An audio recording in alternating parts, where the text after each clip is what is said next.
I was 63 years old, and I truly believed the worst day of my life was already behind me. I had buried my husband. I had buried my only son. What else, I thought, could the world possibly take from a woman who had nothing left to lose? Then came a quiet Tuesday evening in late August, and I learned exactly how wrong a person can be. Please, please let it not be what I'm thinking. That was the only prayer my mind could form as I stumbled down the last few feet of muddy bank, my hands already reaching for the black water. A hard shell cooler bobbed low in the shallows, half swallowed by the reservoir, its white lid catching the last orange light of the day. And from somewhere inside it came a sound thin and muffled and wrong, a sound that did not belong in a cooler, a sound that did not belong anywhere near that still dark water. I forced the latch. My fingers slipped off the wet plastic. I tried again, and when the lid finally lifted, my heart simply stopped in my chest. But let me back up, because if I start there, you will never believe the rest of it, and some mornings I still do not believe it myself. Let me tell you how an ordinary evening turned into the most terrifying moment of my 63 years. It was 6:30. I know the time exactly because I had just carried my iced tea out to the porch and glanced at the little brass clock on the sill, the desk clock that had belonged to my Kent. My husband gone now 4 years, and still the first thing my eyes find every single evening. Behind me, the house sat too big and too quiet, the way it had been ever since I lowered my boy Colby into the ground 8 months before. It was a house built for a family, and it held nothing now but one tired woman and a great deal of silence. Miller's Bend Reservoir lay out past the lawn flat and unmoving, the color of pewter, going slowly to gold. It had been a brutal day, the sticky kind of heat that glues your blouse to your back, even when you are doing nothing at all but standing still. I remember thinking I ought to go back inside. I remember not moving. I remember the ice ticking softly against the glass in my hand, and the crickets, and the ordinary peace of it, the last ordinary peace I would know for a very long time. And then I heard the engine. A white SUV came down the old boat launch road far too fast, throwing up a long tail of dust behind it.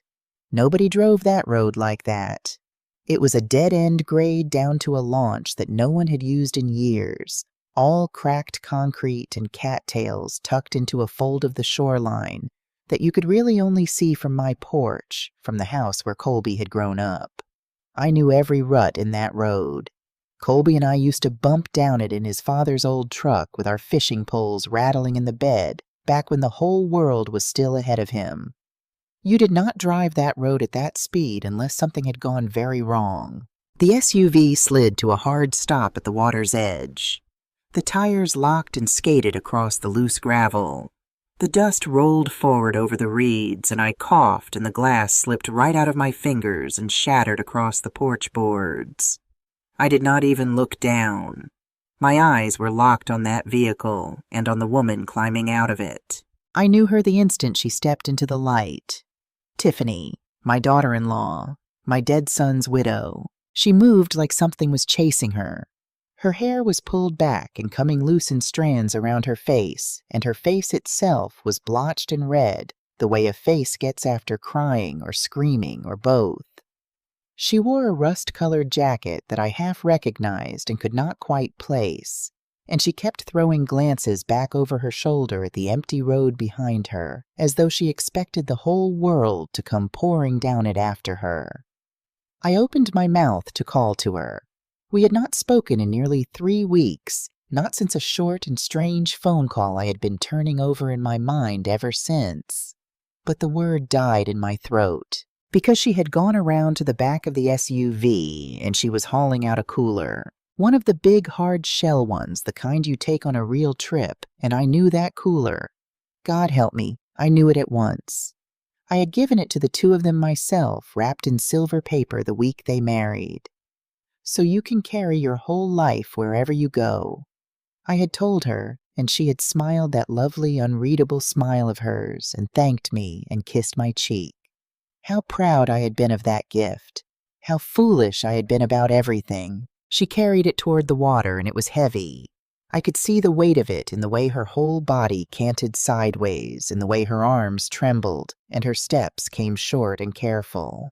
She reached the very edge and stopped.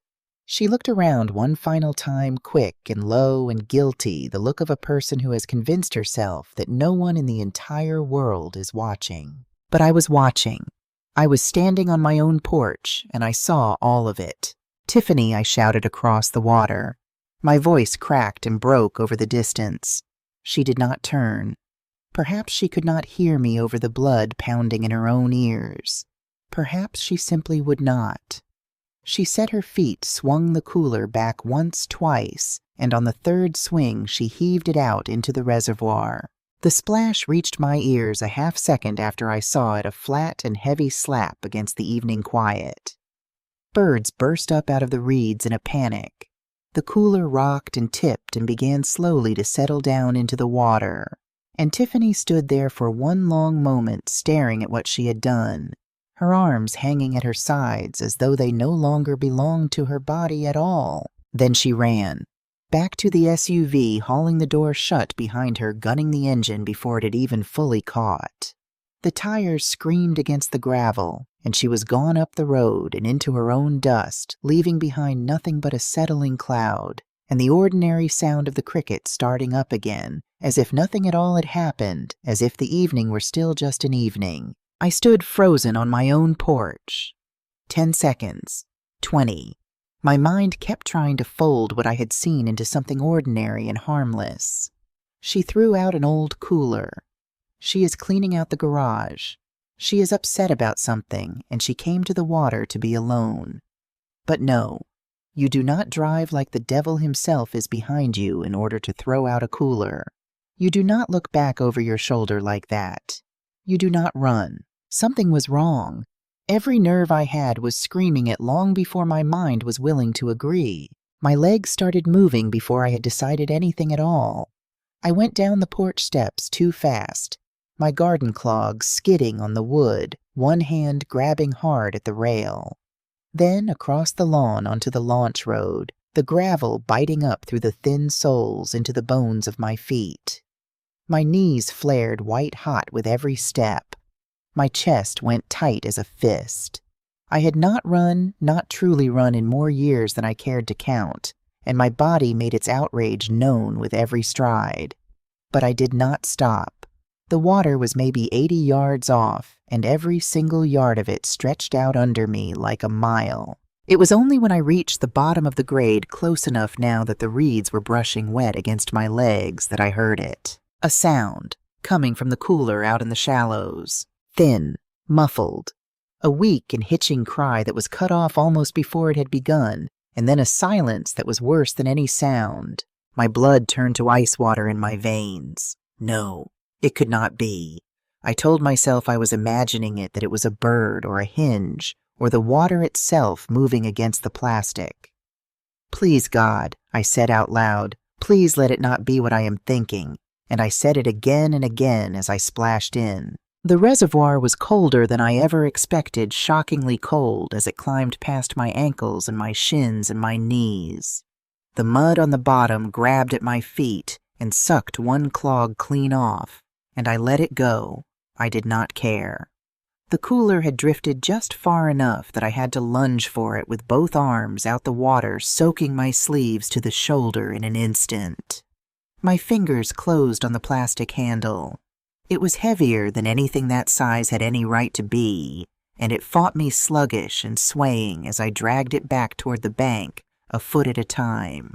The lid was down, but it had not sealed. One corner of it sat proud of the rim, a thin dark gap where the latch had never quite caught. Later, they would tell me that gap was the only reason that gap and the cold water together. But I did not know any of that yet. All I knew in that moment was the gap and the terrible new silence behind it. I hauled the cooler up onto the wet sand and dropped to my knees beside it. My hands were shaking so hard I could barely find the latch, and when I found it, my fingers kept sliding off the slick plastic. "Come on," I begged it, "come on, come on." And the tears were already blurring everything together, the water and the plastic, and the last of the failing light, all running into one. The latch gave, I threw back the lid, and the whole world stopped. There, packed down into that cooler, wrapped in a soaked blue blanket, was a baby. A newborn, so small, so terribly impossibly small. Its lips were a deep bruised purple, and its skin was the waxy pale of a burned-down candle. Its eyes were shut. It was not moving, and around the tiny stump at its middle, where a hospital would have set a clean plastic clamp, someone had tied a short length of ordinary household string. String, plain string. As though this had been done somewhere hidden and somewhere secret by hands that wanted no record of it in the world at all. No, I whispered. No, no, no. I lifted that little body out of the blanket and the water with a gentleness I did not know my shaking hands still had in them. It was cold. Dear God, it was so cold, and it weighed almost nothing at all, less than a sack of flour, its whole head fitting neatly into the cup of my palm. I pressed my ear against its narrow chest. Nothing. I pressed my cheek against its tiny nose and mouth, and held myself absolutely still. And there, faint so faint that I was certain I had invented it out of pure and desperate wanting, came a breath. A single shuddering pull of air against my skin. Alive. Barely. But alive. I got to my feet with that baby clutched against my chest, and my legs very nearly went out from under me. Then I was running again back up that cruel gravel road, one clog gone, and my bare foot tearing open on the stone's water streaming off the both of us into the dust. I did not feel any of it. I felt only the terror and the tiny cold weight held against my heart, and one single thought hammering in time with my own frantic pulse. Stay. Please, please, please stay. I do not remember crossing the lawn. I do not remember the porch steps or the screen door slamming behind me. The next thing I knew, I was standing in my own kitchen, dripping lake water across the floor, screaming words that were not words, and the baby was still against my chest, still so cold, still so terribly still except for that one thread of breath I could not even be sure I had felt. I grabbed the phone off the wall with one hand and held the child with the other, and I dialed 911, and my wet fingers slipped on the button so badly that the phone nearly went to the floor twice before the call went through. 911, what is your emergency? A woman's voice said, calm and even from somewhere in the ordinary world. A baby, I said, and I was sobbing so hard the word came apart in my mouth. I found a baby in the lake, in the water. It is not moving right. It is cold. It is so cold its lips are purple. Please, please send somebody. Ma'am, I need you to breathe for me, the woman said. I need you to breathe and tell me where you are. I gave her the address, the words tumbling out on top of one another, and she stayed with me, that steady voice telling me help was already moving, telling me not to hang up. She asked me if the baby was breathing. I said I did not know. I thought so barely. She told me to lay the child down on a firm, flat surface, and I swept my arm across the kitchen table and sent everything on it crashing to the floor, the mail and the fruit bowl, and my mother's old sugar dish. And none of it mattered. None of it would ever matter again. I laid the baby on this table, and I looked at that chest, and I watched, and after a moment I saw it move. A shallow flutter so small I had to lean down until my face was inches away to be sure of it. Yes, I told her. Yes, it is moving a little, very little. Good, the voice said. That is good, you are doing everything right. Now I want you to dry the baby very gently and wrap it in something warm and dry, and I want you to keep it close against your own body for the heat. Do not rub hard. Just dry it and hold it. I did as she said. I pulled the clean towels down out of the bathroom closet, and I dried that little body with clumsy, desperate hands, and I wrapped it, and I picked it back up and held it against me, and I began without deciding to rock. Some old thing woke up in my arms that I thought had died years ago. Hold on, I whispered into the top of its head. Hold on, sweetheart. They are coming. They are almost here. Just hold on for me.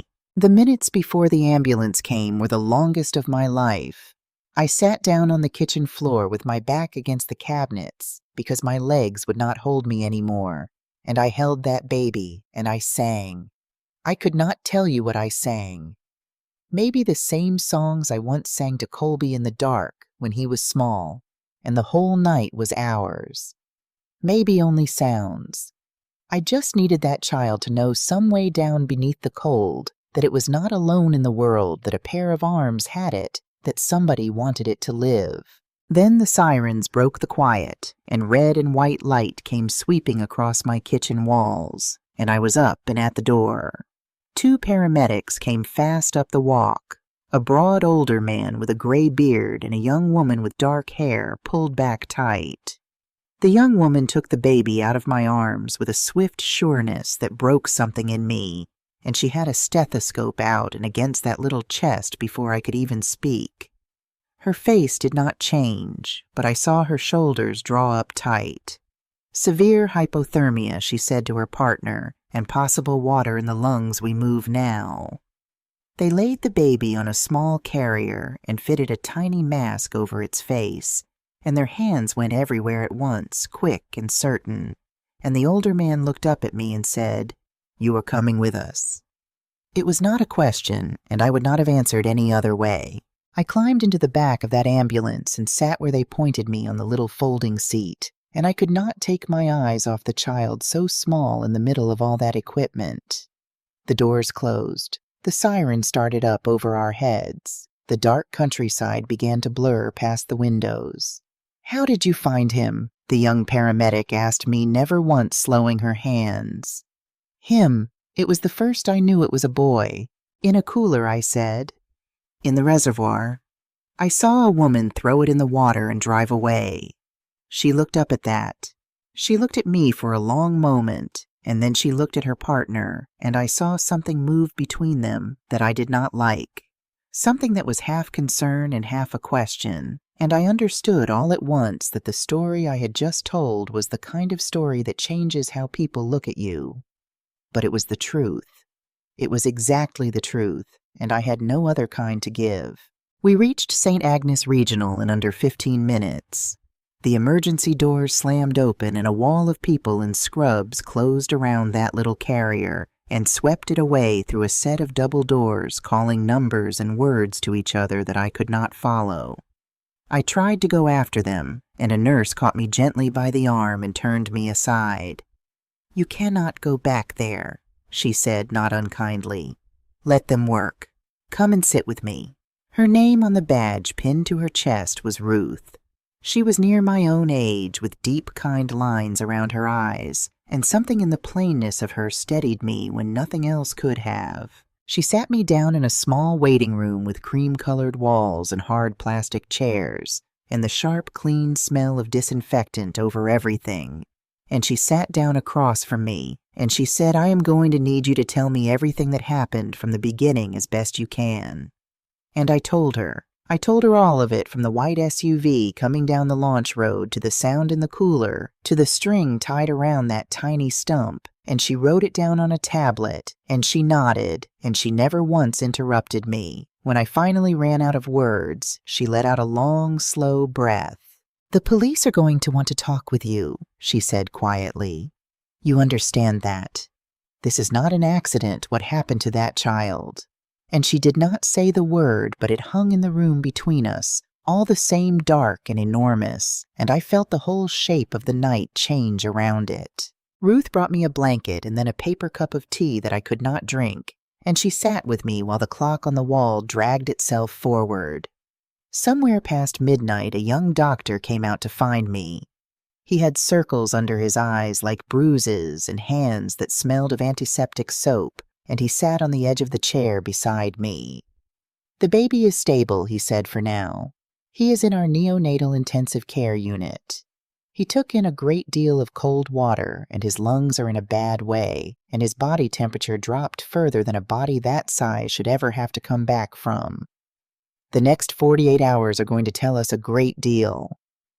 "Is he going to live?" I asked, and my voice did not sound like mine at all. "I don't know," he said, and I was grateful even then that he did not lie to me. We are going to do everything we can. He told me one more thing before he stood. That gap in the lid, the cold water they had likely saved the boy's life. A very small body in very cold water can slow itself almost to nothing, he said. It should not have been enough. Somehow it was. Around 3 in the morning, a priest came. Father Tony Russo from the parish in town, a soft-spoken man with a rosary already worked halfway through his fingers. Somebody must have called him, though I never learned who. He did not say very much. He sat down beside me, and after a while he began to pray low and steady the old familiar words, and I am not a woman who has ever leaned very hard on such things. But that night I let them hold me up because there was nothing else left to do it. God sets trials in our path, he said gently when the praying was done. This does not feel like a trial, I told him. It feels like a curse. He did not argue with me. He only nodded and stayed, and somehow that was worth more than any sermon he could have given. When the gray light of morning began to come up in the waiting room windows, a nurse told me the boy had held on through the night.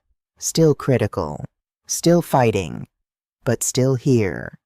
And I made myself a promise as I sat there in my borrowed blanket wearing hospital scrub pants that Ruth had found for me because my own clothes were still wet and stinking of the reservoir. Whatever this was, whatever terrible thing I had pulled up out of that water, I was not going to walk away from it. Not now, not after feeling that one small breath against my cheek. Before I could even begin to guess what any of it meant, 2 detectives came through the door and asked me to come down to the station and tell them once more, and on the record, exactly what I had seen.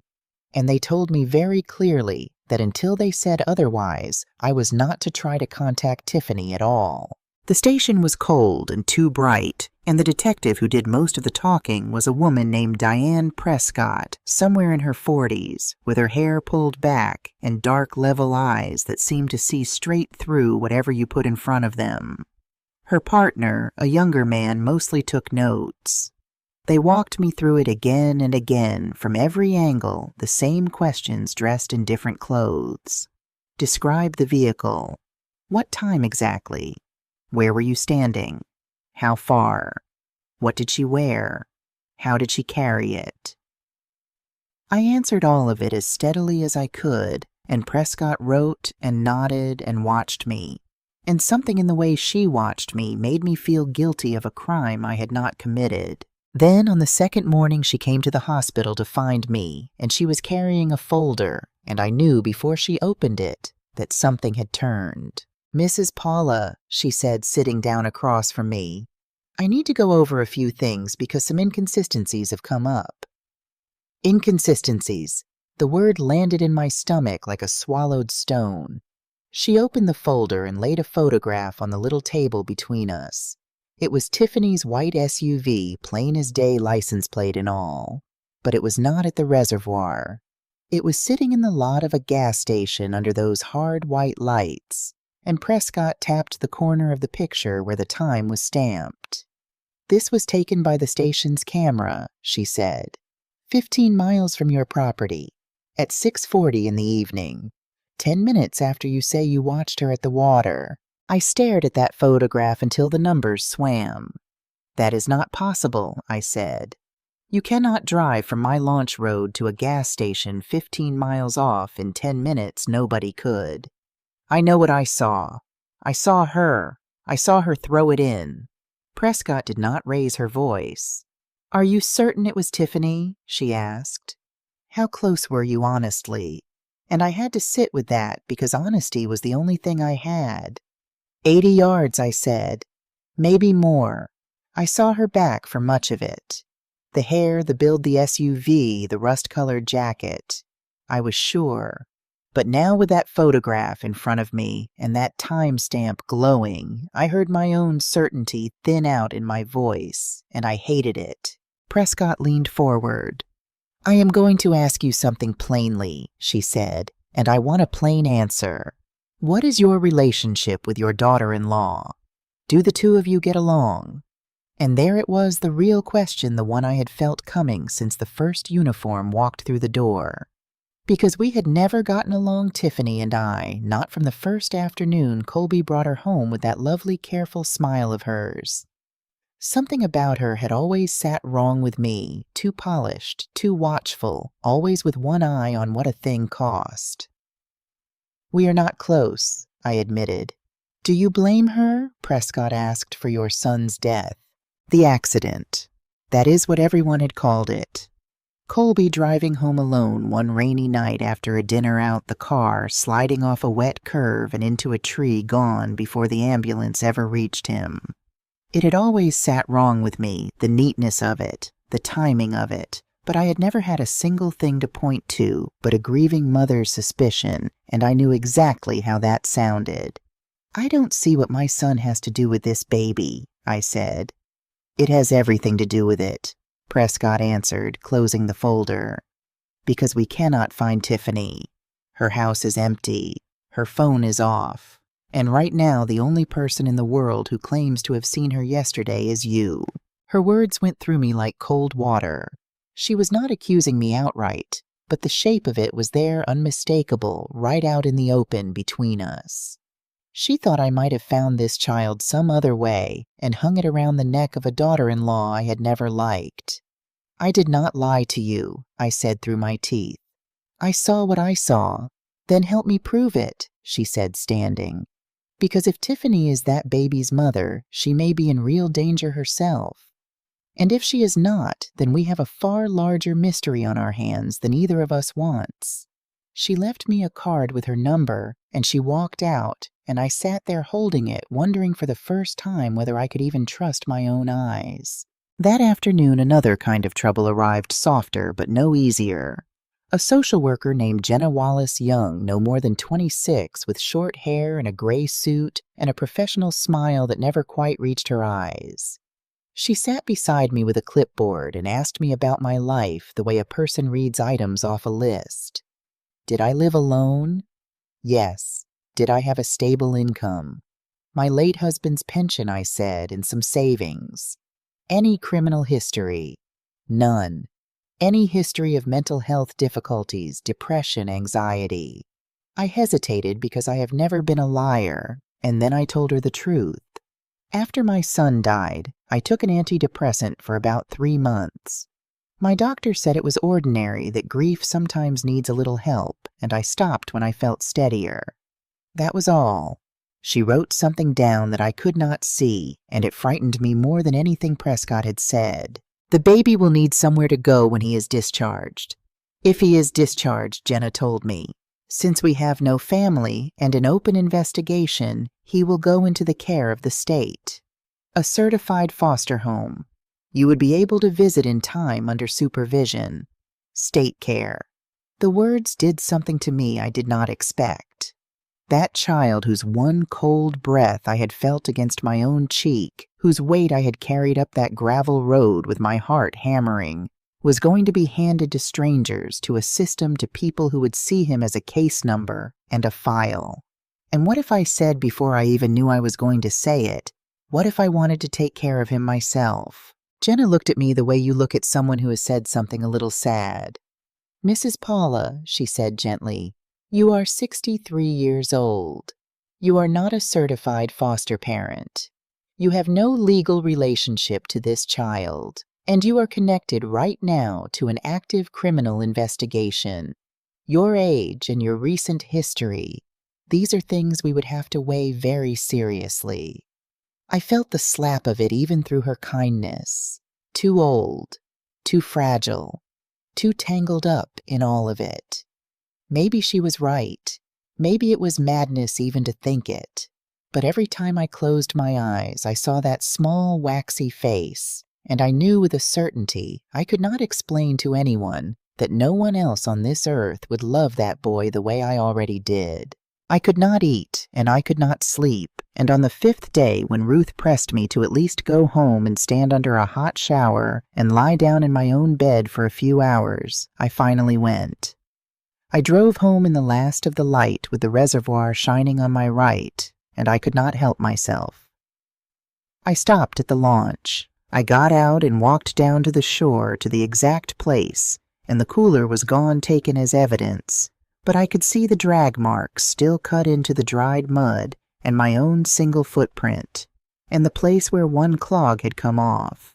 I stood there while the dark came down over the water and wondered whether I would ever know the truth and whether Tiffany was out there somewhere in that dark watching me. And then my phone rang, and it was the hospital, and Ruth's voice said only, "Paula, you need to come back now." And I ran to my car with my heart in my throat, sure I already knew what she was going to tell me. I broke every speed limit between my house and St. Agnes, and my hands shook the whole way, and the only thought in my head was that the boy had died, that after everything his small body had finally given up, and I had not been enough. But Ruth was waiting for me just inside the doors, and the moment she saw my face, she said quickly, "He is alive. He is alive, Paula, but you need to come with me." She led me down corridors I had not seen up to the 3rd floor, past the neonatal unit, and further still to a small conference room. Inside were Detective Prescott Jenna, the social worker, and a man I did not know, older gray, in a dark suit and glasses with the careful face of a man who deals in certainties. "Please sit," Prescott said. My legs barely carried me to the chair. "We received the results of the baby's DNA analysis," Prescott said, and the words made no sense to me at all. DNA. I did not understand why they had run such a thing or what they had been looking for. The man in the suit spoke then gently. "I am Dr. Owen Fry," he said. "I work in forensic genetics. When your son's death was reopened as a possible crime, his tissue samples from the original autopsy were still on file with the county. We were able to compare the infant's profile against them and against a cheek swab you were kind enough to give us. The other day, though, I don't think anyone told you what it was for."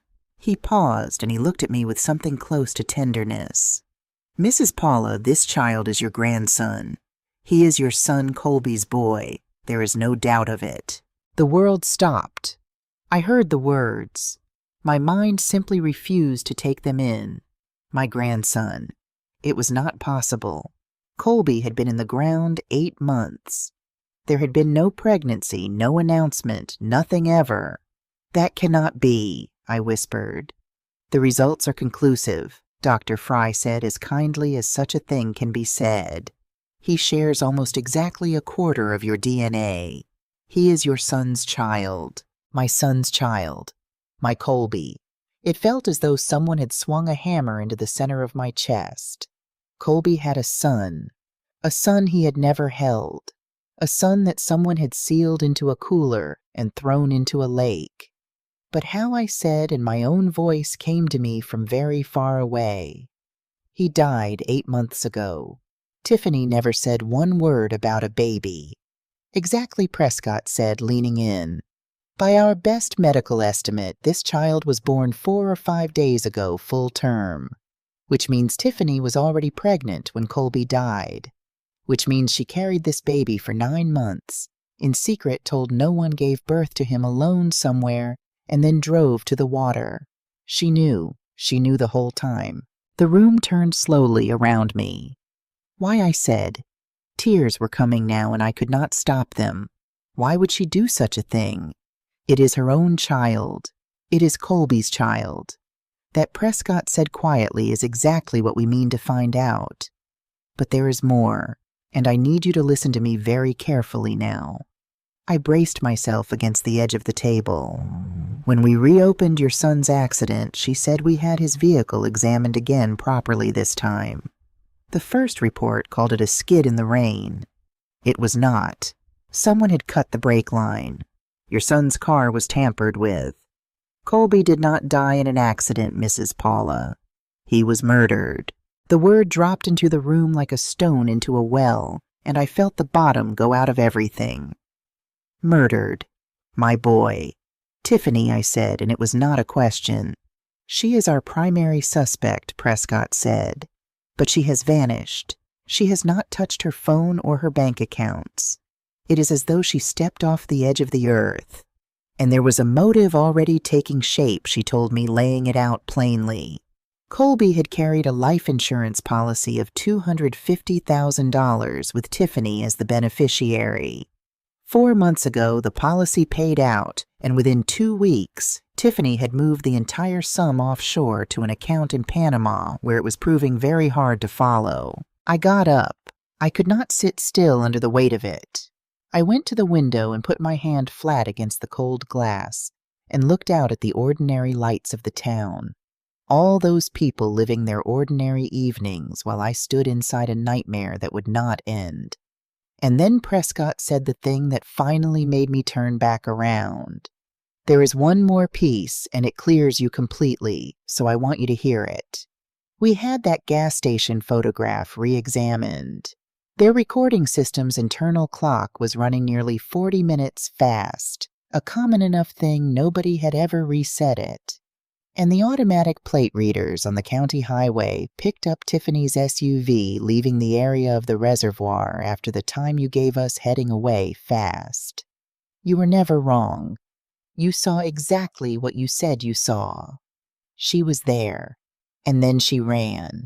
I do not know how to describe what went through me at those words. Relief, yes, but no clean relief, because it came wrapped around the knowledge that everything I had feared was true. My daughter-in-law had cut my son's brakes for the money. She had hidden his child inside her own body for 9 months. And then she had tried to drown that child in the very reservoir where Colby and I once fished. When Prescott asked me gently now whether I could think of anywhere Tiffany might run, I dredged my memory and came up with one thing. She had an aunt, I said. Somewhere down on the Gulf Coast, 200 miles south. Colby mentioned once that she was raised by her. I never had a name. Prescott wrote it down. It is a start, she said. When they had all gone but Ruth, she asked me if I wanted to see my grandson. I could not even speak. I only nodded. She made me scrub my hands and put on a paper gown, and she walked me in among the machines to an incubator in the corner, and there he was. My Colby's son. So small, laced through with tubes and wires, but breathing warming, fighting for every hour. He had Colby's dark hair, and Colby's nose, and Colby's long fingers. And when I reached one hand through the opening and touched his palm, those tiny fingers closed around my finger and would not let go. "Hello, little one," I whispered. "I am your grandmother. And I promise you, no one is ever going to hurt you again as long as I am alive to stand between you and the world. I swear it on your father's memory. He needs a name," Ruth said softly at my shoulder. "For the records, just until the courts sort it all out." And I thought of a Christmas years back, Colby grinning across the table, telling me that if he ever had a son, he would name the boy after his own father after my Kent. "Kent," I said, and my voice broke on it, and then steadied. "His name is Kent." I stayed by that incubator the whole night, holding his finger, singing the songs I had sung to his father in the dark, promising him a future I did not yet know how I would give him. Because I knew the truth now, all of it, and I understood at last that this baby was no stranger fate had dropped in my lap. He was my blood. He was the last living piece of my murdered son. And I was not going to let anyone in this world take him from me. Not the state, not the courts, and above all, not the woman who was still out there somewhere in the dark. The days that followed were their own kind of trial. I rose before dawn, showered, dressed, and drove to the hospital to sit by Kent's incubator. And in the evenings, the visits came the lawyers and social workers and officers with their folders and their questions, all of them weighing whether a 63-year-old woman was fit to raise her own grandson. Jenna arrived on the 3rd day with a list she read aloud in a flat voice as though reciting the instructions for an appliance. A criminal background check, a full psychological evaluation, a medical exam, proof of income, an inspection of my home, 3 personal references from people who were not family, and a 40-hour course in infant care. 40 hours as though I had not raised a son to grown manhood as though I had never in my life warmed a bottle or walked a colicky baby until dawn. But I said none of it. I only nodded and took the papers from her hand. 6 weeks, she told me, if everything went smoothly. 3 months if it did not. Because he was my blood, kinship rules gave me a real chance better than a stranger's, but the path still had to be walked every step of it. Father Russo agreed to be a reference without a moment's hesitation, and so did Ruth, and so did an old neighbor who had known me 30 years. The background check came back clean. The medical exam found me healthy enough for my age. The psychological evaluation was harder, 3 hours across a table from a young woman in glasses who asked me how I had handled my son's death, how I felt about Tiffany, and then whether I was trying to replace Colby with this child. That last one raised my temper. I am not replacing anyone, I told her. I am saving my grandson. There is a difference. She wrote something down, and I could not tell whether it counted for me or against me. The home inspection was its own small humiliation. 2 women opening my closets and my refrigerator, and measuring the height of my windows, counting smoke detectors, asking after my fire escape plan. I spent $1,200 I did not really have on a certified crib, a changing table gates for the stairs, latches for the cabinets, covers for every outlet. And I did not begrudge a cent of it. The infant care course was the worst of all 15 young mothers, and me, a 25-year-old instructor, explaining with insulting patience that babies must be fed every few hours and never ever shaken, while I sat and nodded and took my notes and swallowed my pride whole, because I needed that certificate, and pride does not raise a child. While I jumped through every hoop they set in front of me, Prescott kept working the other side of it. She found the aunt on the Gulf Coast, drove down and questioned her, and came back with nothing warm. The woman had not seen Tiffany in 2 years, not since a falling out over money Tiffany had borrowed and never repaid. Money always money everywhere that woman had ever been. And then Prescott found the piece that turned the whole thing from tragedy into something colder and more deliberate. 2 weeks before he died, Colby had quietly changed his will. He had left everything the savings and a trust of $300,000 to his future children and nothing to his wife, to his children, which meant that somehow, someway, Colby had known. I found out how he had known when I finally made myself go through the boxes of his things I had packed away and could not bear to open. Down at the bottom of one of them, under his folded shirts, I found his flight logbook, the worn leather book he had carried through every hour he ever flew. I had not known he wrote in the margins of it, but he had small private notes in his careful hand, and reading them was like hearing my dead son's voice come up out of the paper.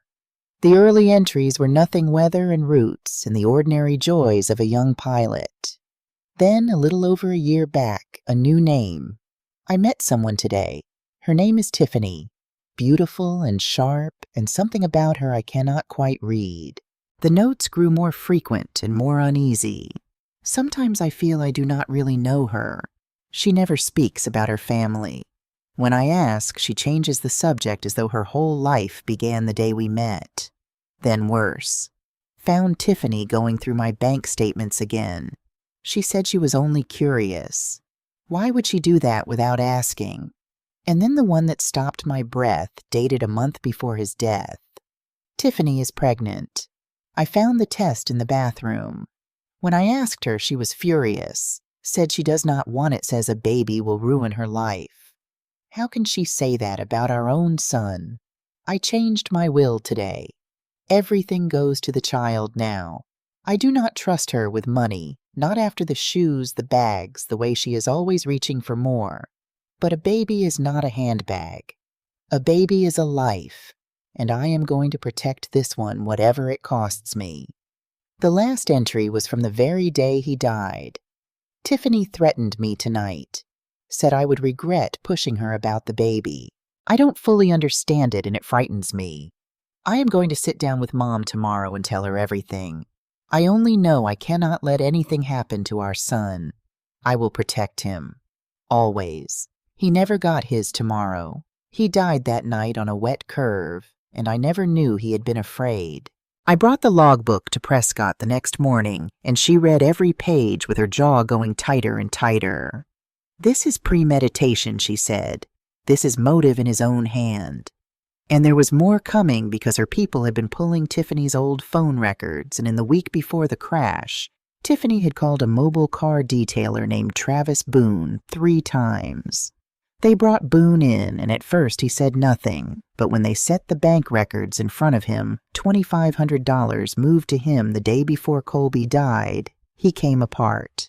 He admitted Tiffany had paid him to cut the brake line while the car sat in his bay for a detailing $2,500 then and another $2,500 promised after.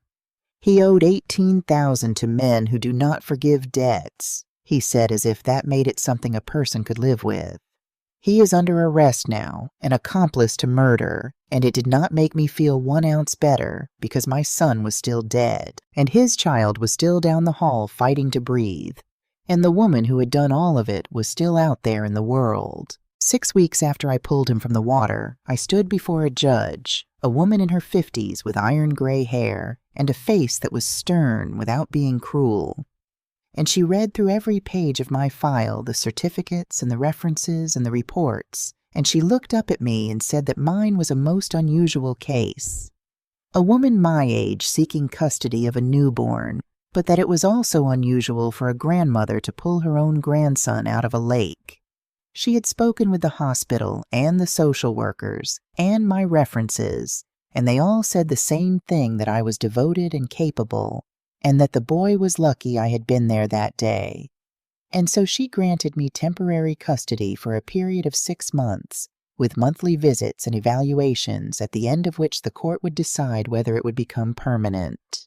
"Congratulations, grandmother," she said, and brought her gavel down, and I wept right there in the courtroom from relief and terror and everything in between.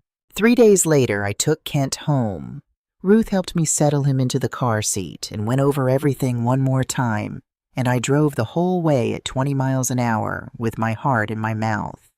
I had already turned Colby's old room into a room for his son, and it had nearly broken me to do it, taking down the model airplanes he had hung from the ceiling as a boy, and the aviation posters and his framed pilot's license and the baseball trophies painting over it all in a soft sage green, setting up the new crib beneath the window.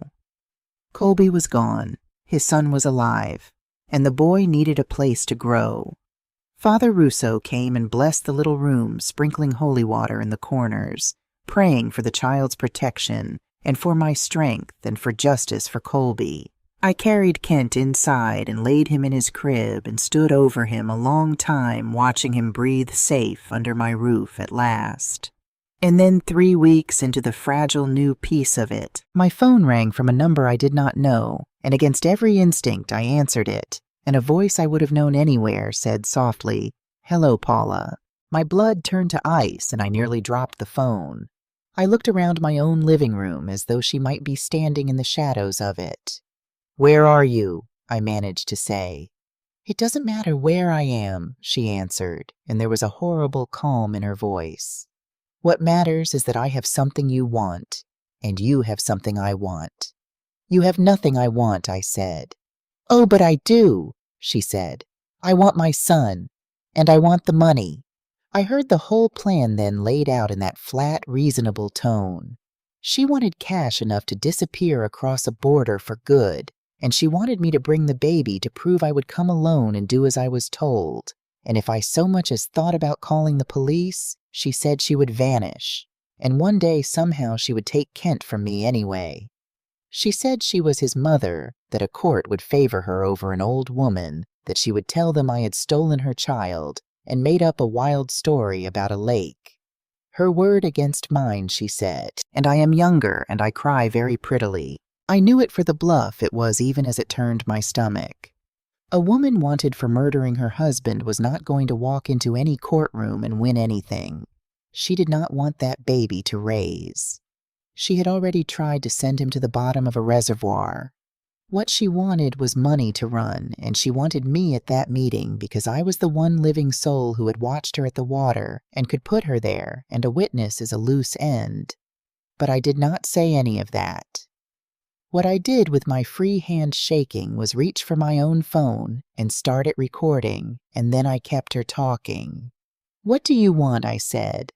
"Bring cash," she said, "and bring the boy to the old boathouse at the far end of Miller's Bend, the one nobody uses. Midnight tomorrow, alone. If I see one badge, I disappear, and you will spend the rest of your life wondering when I am coming back." Then the line went dead. I called Prescott before I'd even stopped shaking, and I sent her the recording, and she was quiet for a moment when it ended, and then she said this is exactly what we needed.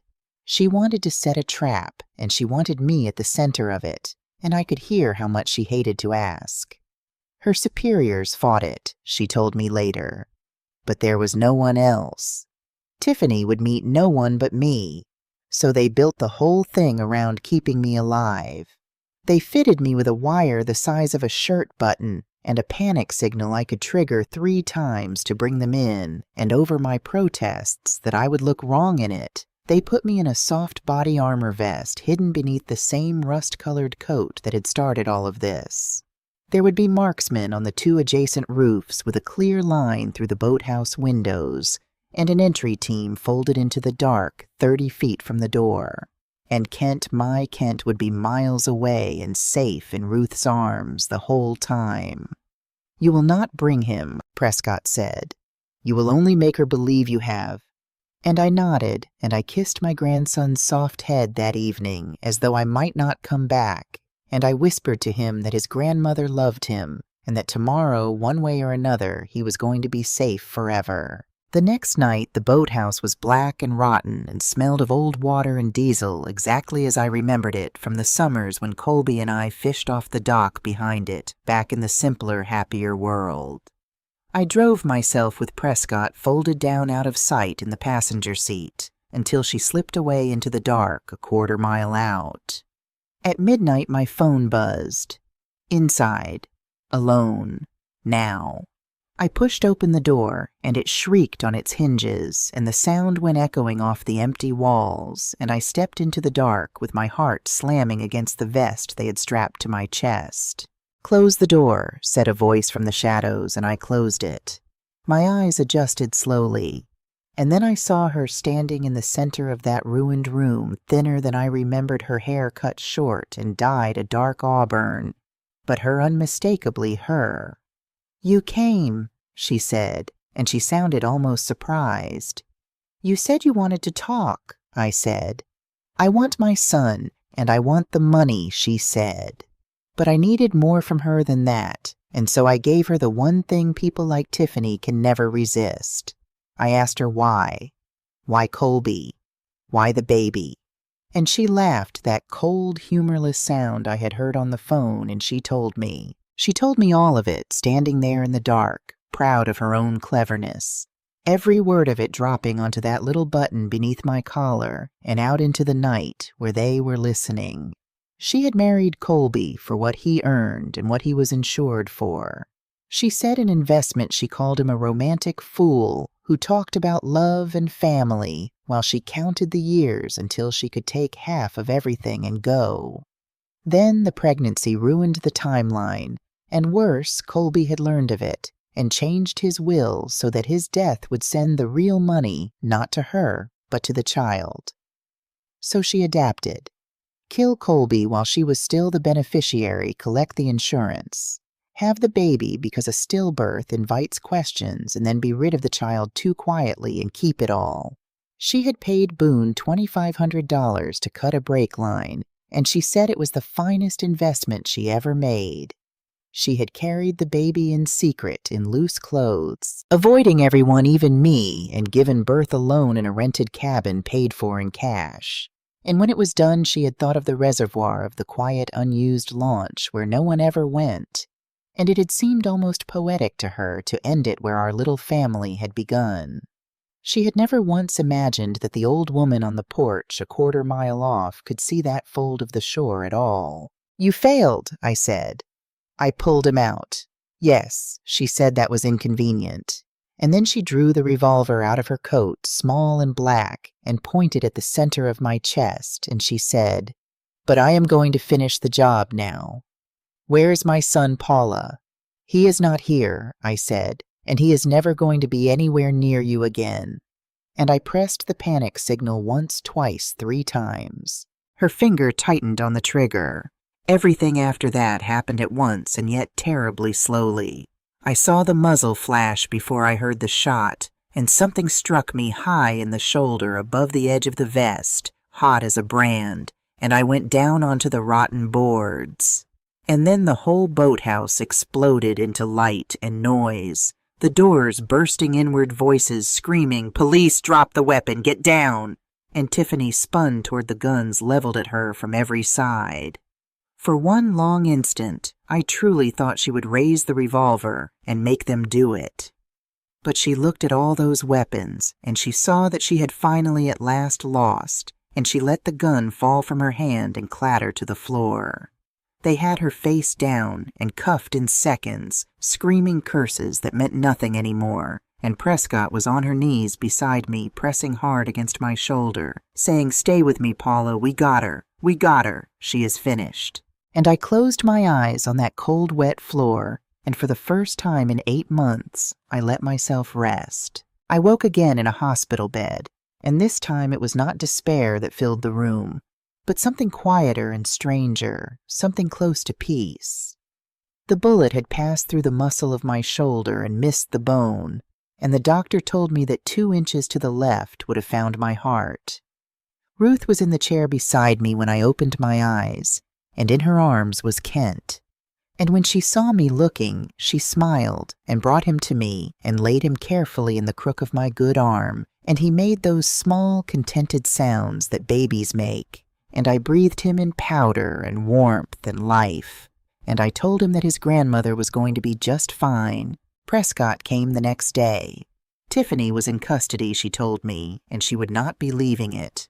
The charges filled a page: first-degree murder for Colby, attempted murder for the boy, attempted murder for me, and a long tail of lesser crimes behind them.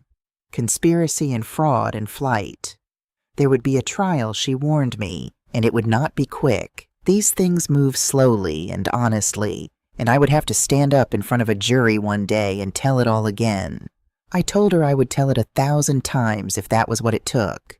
And months later, I did stand up in that courtroom, and I told it, and the jury heard my grandson's recorded voice of a killer confessing in a rotting boathouse, and they saw the texts and the logbook in my son's own hand, and heard Boone's account of the money and the brake line, and after all of it, they were gone barely an hour before they came back with guilty on every count. Tiffany was sentenced to life without the possibility of parole.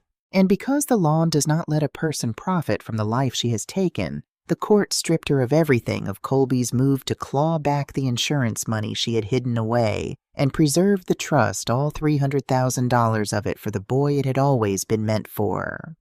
Her conviction became the ground on which her parental rights were ended, and that in time opened the last door. Because 6 months after I first carried him home, I stood before the same gray-haired judge. And this time she was smiling as she read the reports, the monthly visits and the medical evaluations and the steady, quiet evidence of a child who was thriving. He was reaching every milestone, she said, healthy and happy and loved. And I had proven more than capable despite every challenge set before me. And so she granted me permanent and full custody. And then, because Tiffany's rights had been terminated by her own crimes, she told me that if I wished, I could adopt the boy outright and make him mine not merely as a guardian, but in the eyes of the law forever. "Yes?" I said before she had even finished. "Yes, I want to adopt him." "Then so be it," she said, and brought down her gavel, and all the weight I had carried for a year lifted off my shoulders at once, and I walked out of that courthouse into the sunlight with my grandson, my son in my arms, and Ruth and Father Russo waiting on the steps, and the 3 of us stood there and cried like fools in the best way a person can cry. The years since have not been easy, and I will not pretend they were.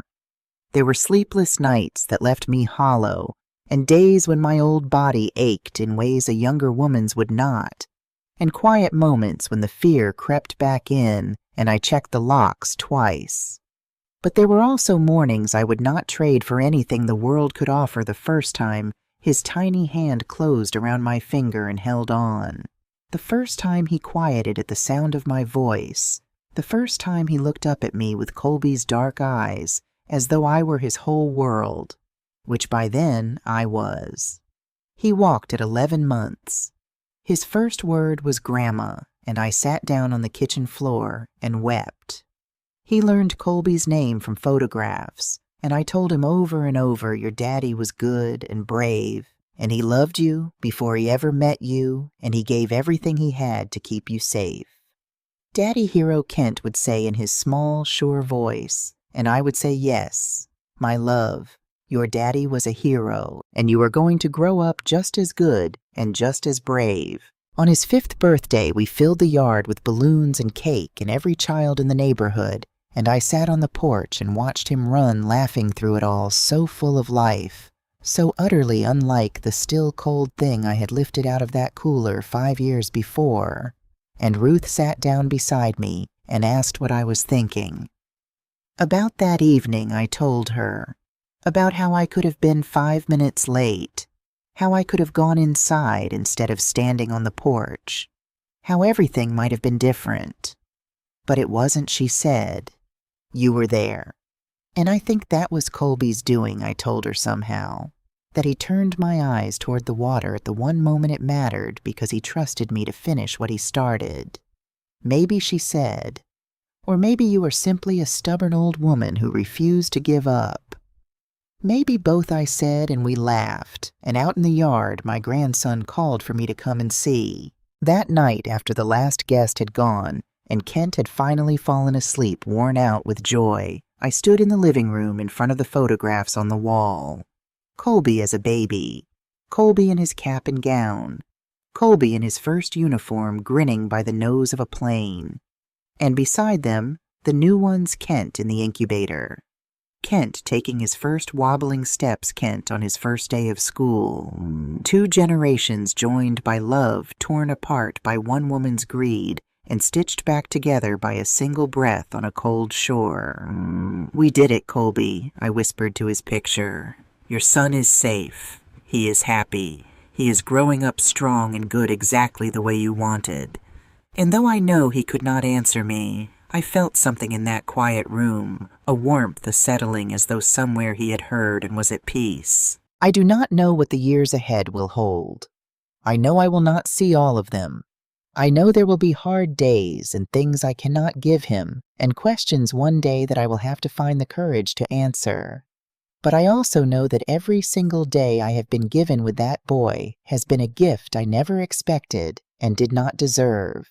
And I would not trade one moment of it, not the fear, not the sleepless nights, not the scar in my shoulder, none of it. If this story moved you, if it made you feel something, please leave a comment and tell me. Give it a thumbs up and subscribe, because these are stories about real people facing impossible things, and they deserve to be heard and to be remembered and to matter. And to you, Kent, if you ever find this when you are grown, I want you to know that you were loved from before you were born, that your father died protecting you, that I would have gone into that water 100 times over to bring you out, and that every second of these years with you has been worth every sacrifice. You are my reason and my purpose, and my second chance at a mother's love, and I would not change a single thing.